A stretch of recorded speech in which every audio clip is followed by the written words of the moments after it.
seminar pokok saya yang berjudul Peran Guru Pendidikan Pancasila Kenegaraan dalam Menerapkan Civic Disposition di SMP Negeri 1 Banyuasin.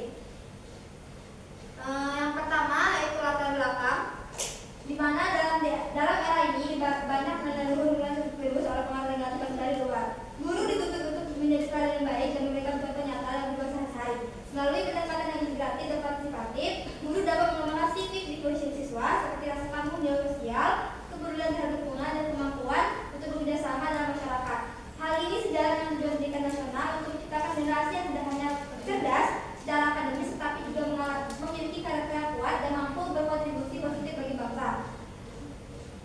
Peran guru pendidikan Pancasila dan kewarganegaraan dalam menanamkan karakter civic disposition bagi peserta didik di generasi sekarang sangat penting dibahas, terutama dalam konteks pembentukan karakter dan identitas bangsa.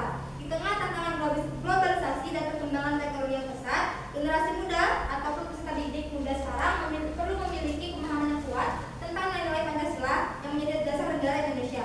Pendidikan Pancasila tidak hanya berfungsi sebagai mata pelajaran, tetapi juga sebagai alat untuk membangun karakter siswa agar mampu berperilaku sebagai warga negara yang baik. Dari latar belakang saya jelaskan tadi, penelitian yang dilakukan itu dapat dilihat yang pertama yaitu penelitian dari Yuliani pada 2020 yang berjudul Peran Guru PPKN dalam menerapkan civic disposition dengan metode contextual teaching and learning atau CTL pada generasi Z, yaitu Gen Z ya. Hasil penelitian menunjukkan bahwa guru berhasil mengimplementasikan karakter kewarganegaraan pada generasi Gen Z.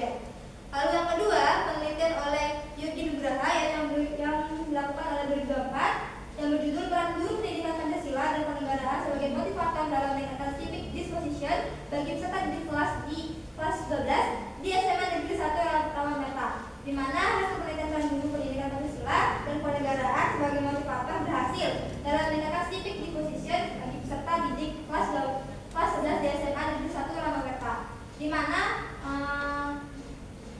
karakter yang dinilai kebiasaan perilaku yang baik, diantaranya senyum, sapa, salam, sopan, dan santun pada sesama siswa dan guru untuk mempunyai jiwa disiplin. Lalu yang ketiga yaitu penelitian oleh Bestari 2024 yang berjudul Peran Guru PPKN dalam menanamkan civic disposition bagi peserta didik di SMP N20, di mana hasil penelitiannya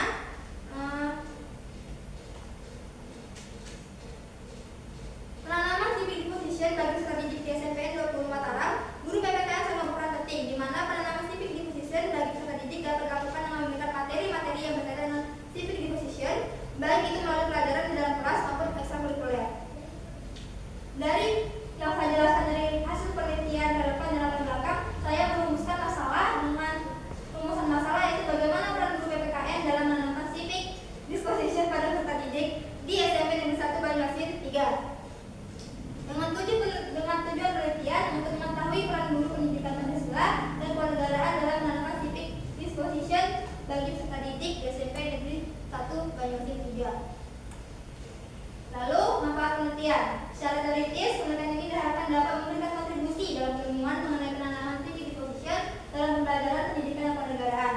Lalu secara praktis, bagi sekolah, penelitian ini dapat memberikan wawasan dan strategi yang lebih baik bagi guru dalam menanamkan civic disposition pada siswa serta meningkatkan efektivitas metode pengajaran mereka.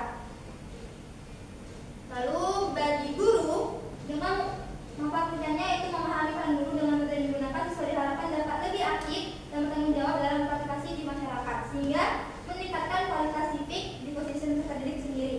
Dalam masyarakat, hasil penelitian ini dapat menjadi dasar bagi pengembangan kurikulum dan perkembangan guru yang lebih baik serta menciptakan lingkungan belajar yang mendukung perkembangan civic disposition. Selanjutnya yaitu kajian teori.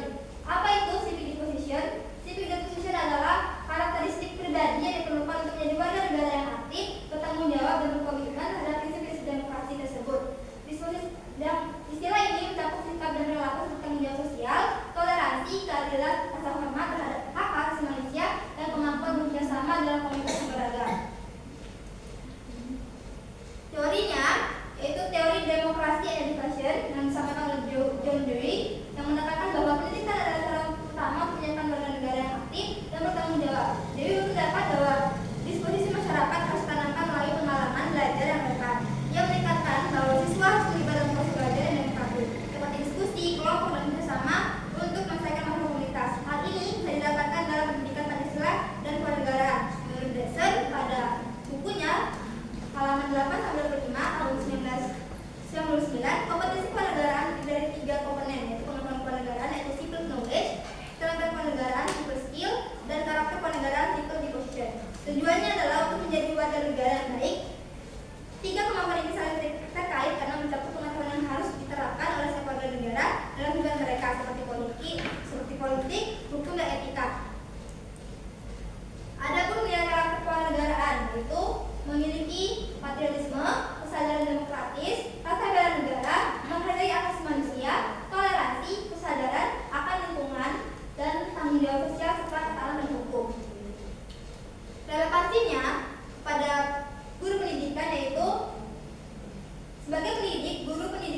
yang disampaikan oleh guru PPKN pada kesempatan ini. Lalu wawancara digunakan sebagai metode pengumpulan data ketika peneliti ingin memperoleh informasi di mana teknik ini dilakukan secara struktur. Lalu dokumentasi, di mana dalam metode ini dapat berupa foto atau dokumentasi lainnya yang dapat mendukung